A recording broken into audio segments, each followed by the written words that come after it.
There we go, just waiting for Facebook to start up. And we are live. Hey, everybody, Regina Andler here, and it is time for Tips and Tricks Tuesday. Last week, we talked about grabbing people's attention with your content. And when we talk about grabbing attention, it's all about that headline and that image, something that really brings them in, stops them from scrolling. You know, you're on your phone, you're sitting there scrolling, and there's thousands and thousands of pieces of content. What makes you stop? Maybe it's a picture, maybe it's a headline. That's how you grab their attention. Well, now you've got the attention. Now what do? Now it's time to spark their interest. Now, what do I mean by spark their interest? You need to actually get them engaged and keep them there. So, sure, you had that great headline. If everything falls flat after that, they're gone. If you've ever seen one of those big, long posts, some of them have really great stories and information in them, and the headline really pulls you in.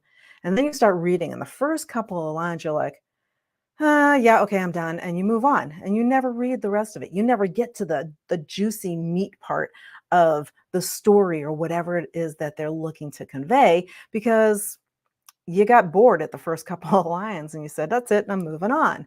That's the way our brains work. Our brains just don't stay engaged for that long when it comes to that. So, what do? You need to spark their interest. You want to put something that's really important. You know, that meat that you hold for the bottom, you know, that moral of the story and all that kind of stuff. It's way buried down the bottom. You want to start moving that up top because that's what's going to keep people on your content. So you want to grab their attention and then you want to spark their interest and you want to keep them there. Because if they move on, now they're probably not going to keep looking at your stuff because they're like, oh, yeah, it's all the same kind of stuff and it gets pretty boring. And they're just going to keep scrolling past you. They're not even going to bother after that. So, what do I mean by sparking their interest? So, you have that catchy headline. You might have a really great image. That next line that is there is the one that's going to spark their interest. It's going to basically tell them the result that they're going to get from reading the rest of your content. Now, a couple little things here. When we talk about grabbing attention and sparking interest, you know, you can actually do that in a one-liner because when you think about it, how many times have you gone out on social media and saw somebody post a question? So if I went out on social media and I just say we're going out on Facebook and I just take one of those, you know, the colored backgrounds on Facebook, and I just take one of those, maybe it's the one with the little hearts on it, okay? So I take that little, you know, pre-made background and I type in, have you ever had your heart broken? Now, if you've ever had your heart broken, that instantly triggered emotion in you and you are engaged. It was a one-liner. Wasn't necessarily a great headline. It wasn't all, it was a one-liner. Have you ever had your heart broken? For somebody who's had their heart broken, you now have their interest and they're going to comment below. You're going to get them engaged. So you can even spark interest and grab attention with just one question. So it all depends on what the purpose of your content is.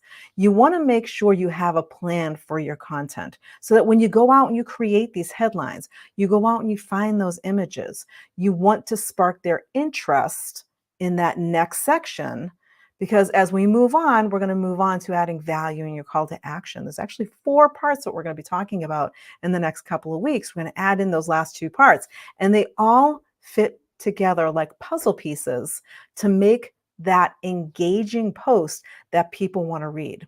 So when you think about what you like on social media, what keeps you on a post? What keeps you on one of those big long story posts?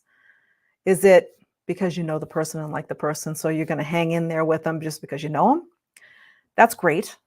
As business people, if you're looking to get a business story across, or maybe it's a client success story that you're working on putting into a post, you want to make sure that what is up in the top, we call it above the fold, and I believe that came from newspaper days way back when, above the fold. So when you think about above the fold, it means it's that top part. When you look at a post, you don't see the whole thing. You have to hit that little more button if it goes further, right? So whatever you see right up front has got to be enough that it grabs attention and sparks their interest. So they want to keep reading more and they want to get engaged.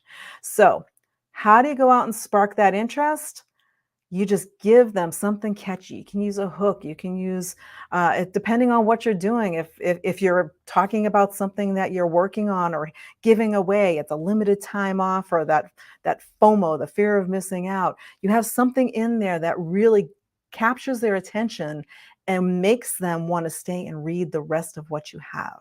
And then when you have that, next week, we're going to talk about how to create value to really get them engaged in whatever it is that you want to convey in your content. So, spark their interest this week. Let me know in the comments below, how do you spark interest, or what is it that sparks your interest when you look at a piece of content? I'm interested to know. Comment below, and we will see you next time on Tips and Tricks Tuesday. Bye for now.